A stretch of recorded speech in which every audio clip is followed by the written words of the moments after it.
ஒரே கோவில், ஒரே வழிபாடு, ஆனா கிடைக்கக்கூடிய பலன்கள் நிறைய அப்படின்னு சொன்னா எந்த கோயில்னு எல்லாருக்குமே ஒரு ஆர்வம் வரும். அதுதாங்க தென்காசி மாவட்டத்தில் இருக்க சங்கரன் கோவில். அப்படி என்ன அந்த கோயிலுக்கு பெருமை? எல்லா ஊர்லேயும் தான் கோயில் இருக்கு அப்படின்னு கேட்டிங்கன்னா, இங்கே உலக நன்மைக்காக அம்பாள் கோமதி தாய் ஒற்றை காலில் ஊசி மேலே தவம் இருந்தாங்க. எதுக்காக அந்த தவம் இருந்தாங்க அப்படின்றதே ஒரு அற்புத கதை. இந்த மாதம் ஆடி பௌர்ணமி வருது. அன்னைக்கு தான் சங்கரன் கோவிலில் ஆடி தபசு காட்சி நடக்கும். இந்த காட்சியை பார்க்கறதுக்கு லட்சக்கணக்கான மக்கள் எவ்வளவோ ஊர்கள்ல இருந்து படையெடுத்து வருவாங்கன்னு தான் சொல்ல முடியும். ஏன்னா அந்த காட்சி வருஷத்துக்கு ஒரு முறை தான். அது மட்டும் இல்லாமல் இந்த காட்சியை பார்க்க முடியாதவங்க அன்னைக்கு கூடி இருக்கிற லட்சக்கணக்கான தலைகளை பார்த்தா, அதாவது மனித தலைகளை பார்த்தா கூட அவங்களுடைய பாவம் போகும் அப்படின்றது இந்த ஊரில் உள்ள மக்களின் நம்பிக்கை. சரி, எதுக்கு இந்த கோயிலுக்கு இவ்வளவு சிறப்புன்னு பார்த்தீங்கன்னா, இங்கே சிவனும் விஷ்ணுவும் சரிபாதியாக நின்று சங்கர நாராயணராக மக்களுக்கு அருள் புரிஞ்சிட்டு இருக்காங்க. அதாவது அர்த்தநாரீஸ்வரரா சிவனும் அம்பாலும் இருந்து எல்லாருக்கும் காட்சி தருவது போல இங்க சிவனும் விஷ்ணுவும் சரிபாதியாக இருந்து எல்லோருக்கும் சங்கர நாராயணராக காட்சி தராங்க. ஏன் அப்படி, எதுக்காக அப்படி நிற்கிறாங்க அப்படின்னு கேட்டிங்கன்னா, அது ரொம்ப அற்புதமான கதை. சிவன் விஷ்ணு இவங்க ரெண்டு பேர்ல யார் பெரியவங்க அப்படின்னு நாகர் இனத்து, அதாவது நாகர்னா பாம்பு இனம், அவங்க சங்கரன் கோவிலை சுற்றி வாழ்ந்து வந்தாங்க. அவங்களுக்கு மிகப்பெரிய சந்தேகம். இதில் சங்கன் பதுமன் அப்படின்னு ரெண்டு அண்ணன் தம்பி இருக்காங்க. அவங்க ரெண்டு பேருக்கும் ரொம்ப பெரிய சண்டை வருது. ஒருத்தர் விஷ்ணுவை கும்பிடுறவர், ஒருத்தர் சிவபெருமானை கும்பிடுறவர். ரெண்டு பேருக்கும் சண்டை வருது. சிவன் பெரியவனா விஷ்ணு பெரியவனான்னு. நமக்குள்ள ஏன் சண்டை, வா நாம போய் அம்பாளையே கேட்டுருவோமே அப்படின்னு சங்கனும் பதுமனும் கிளம்பி போகிறாங்க. அப்போது அம்பாள் வந்து ஒருத்தர் அண்ணன் ஒருத்தர் கணவன். எந்த பொண்ணு தான் பிறந்த வீட்டை விட்டு கொடுப்பா, எந்த பொண்ணு தான் கணவனை பிறந்த வீட்டின் முன் விட்டு கொடுப்பா. அதனால அம்பாள் என்ன சொல்கிறாங்கன்னா, ரெண்டு பேருமே பெரியவங்க தான், சண்டை போடாதீங்க அப்படின்னு எடுத்து சொல்லி பார்க்குறாங்க.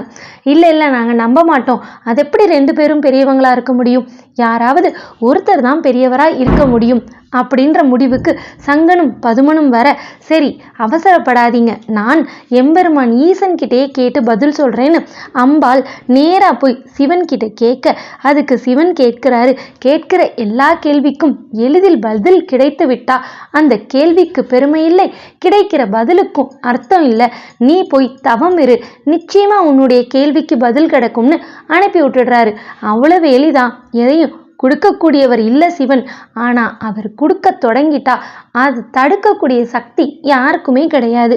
சரி, கணவர் சொல்லிட்டாரு, என்னை தவம் இருக்க சொல்லிட்டீங்கல்ல, அப்போ நான் எங்கே போய் இருக்கிறது, அதுக்கான இடத்தையும் நீங்களே சொல்லுங்க அப்படின்னு அம்பாள் கேட்க, புன்னை வனத்தில் போய் நீ தவம் இரு அப்படின்னு சொல்கிறாங்க. ஏற்கனவே முனிவர்கள் அங்கே நிரம்பி சிவதவம் பண்ணிட்டு தான் இருக்காங்க. அங்கே போய் நீ தவம் இருன்னு சொன்ன உடனே அம்பாள் தனது தோழிகளோடு அங்கே தவம் இருக்க போகிறாங்க.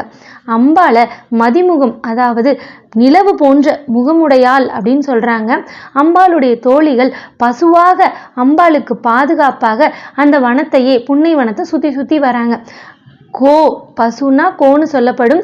மதி போன்ற நிலவு போன்ற முகத்தையுடைய அம்பாள்ன்றதுனால அங்கே இருக்கிற அம்மாக்கு பேர் கோமதி தாய் அப்படின்ற பேர் வந்துச்சு.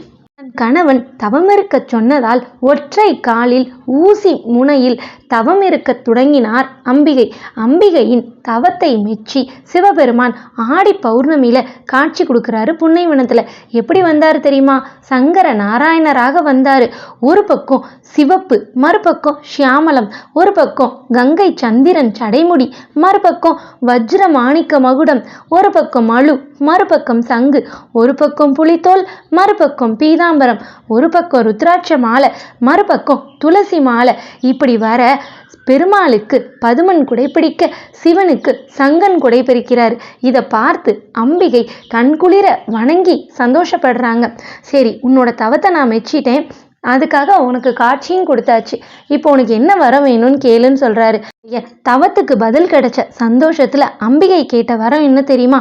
உங்களுடைய இந்த திருக்கோலத்தை கலைச்சிட்டு என்னுடைய கணவராக திருவுருவு கொண்டு நீங்க ஏன் கூட நான் தவம் இருந்த இந்த இடத்திலேயே என்னோட எழுந்தருள வேண்டும் அப்படின்னு கேட்குறாங்க. அதன்படியே உன்னுடைய ஆசை நிறைவேறட்டும்னு எம்பெருமான் ஈசன் அங்க சுயம்புலிங்கமாவே எழுந்தருளிட்டாரு. இந்த ஆடி மாசத்துல ரொம்ப பிரசித்தி பெற்ற ஒரு திருவிழா ஆடி தபசு. இந்த திருநாள் 12 நாள் திருவிழாவா இங்க விமர்சையா கொண்டாடப்படுது. இந்த திருநாள் ஆரம்பமான முதல் நாள்ல இருந்து கடைசி நாள் வரைக்கும் பக்தர்கள் இந்த கோயில் பிரகாரத்தை சுற்றி வராங்க. 101 சுத்து, 501 சுத்து, 1001 சுத்துன்னு சுத்தி வராங்க. ஏன் அப்படின்னா ஒற்றை காலில் தவம் இருக்கும் அம்பிகையின் கால்வலியை தாங்களும் பகிர்ந்து கொள்ளுவதற்காக. அதே நேரத்துல இப்படி கோயில் சுற்றி வந்து அம்பாளிடம் அவங்க தவம் இருக்கும்போது நாம வரம் கேட்டோம் அப்படின்னா அவங்க மனமகிழ்ந்து நமக்கும் வரம் தருவாங்க அப்படின்றது இங்க நம்பப்பட்டு வர்ற மிகப்பெரிய நம்பிக்கையா இருக்கு. மக்களுக்காக அம்பிகை தவம் இருந்ததால இங்க கோமதி தாயை பிரதானப்படுத்தி திருவிழா நடக்குது. ஆடித்தபசு காட்சியை பார்த்தாலே கோடி நன்மை கிடைக்கும். இந்த கோவில்ல நாகர்களான சங்கன் பதுமன் வழிபட்டதால இங்க பாம்பு புத்து இருக்கு. அந்த பாம்பு புத்து தான் பிரதான பிரசாதமா இருக்கு. நோய்கள் தீர இந்த மண்ணை மக்கள் இன்னைக்கும் தண்ணியில கரைச்சி எந்த உடல் பகுதியில பிரச்சனை இருக்கோ அங்க தேய்ச்சா அந்த நோய்கள் உடனே தீர்ந்துவிடும் அப்படின்றது நம்பிக்கை. இந்த அதி அற்புதமான ஆடித்தபசு காட்சி வருஷத்துக்கு ஒரு முறை தான் நடக்கும். அது இந்த வருஷம் ஜூலை மாதம் 21ஆம் தேதி ஞாயிற்றுக்கிழமை ஆடி பௌர்ணமி அன்னைக்கு அமையுது. நீங்க எல்லாம் வல்ல சிவன் அருளை பெறதுக்கும் அம்பிகையின் ஆசீர்வாதத்தையும் அவங்க உங்களுக்கு வரங்களை அள்ளி தரணும் அப்படின்னு நினைக்கிறவங்க, முடிஞ்சவங்க, பக்கத்துல இருக்கிறவங்க இந்த கோயிலை வந்து இந்த நன்னாளில் தரிசித்து பயன்பெறணும். ஓம் நமச்சிவாய.